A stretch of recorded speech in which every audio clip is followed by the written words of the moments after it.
Alam mo, napakaduwag mo. Ayaw mong masaktan? Kung hindi ka mananalo sa buhay, wala ka pupuntahan yan.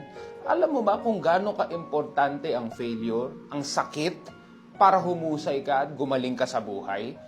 Padlock yan ng tagumpay, tatandaan mo. Kasi importante nagkakamali tayo eh. Dahil sumusubok ka, magkakamali ka talaga. Mas matakot ka kung hindi ka nasasaktan. That means you're not doing anything new. That means you're not going outside of your comfort zone. Kung gusto mong magtagumpay sa buhay, yakapin mo ang sakit. Namnamin mo lahat ng pagsubok na ibabato sa'yo ng buhay. Especially dahil ngayon lumalabas ka sa comfort zone mo. Yakapin mo yan, namnamin mo yan at tanggapin mo ng buong buo. Sabi ko sa'yo, gawin mo yan in a few years, 3, 4, 5 years. Sinasabi ko sa'yo, mag-iiba talaga ang buhay mo. And you will be surprised how far you have come because you have embraced the pain.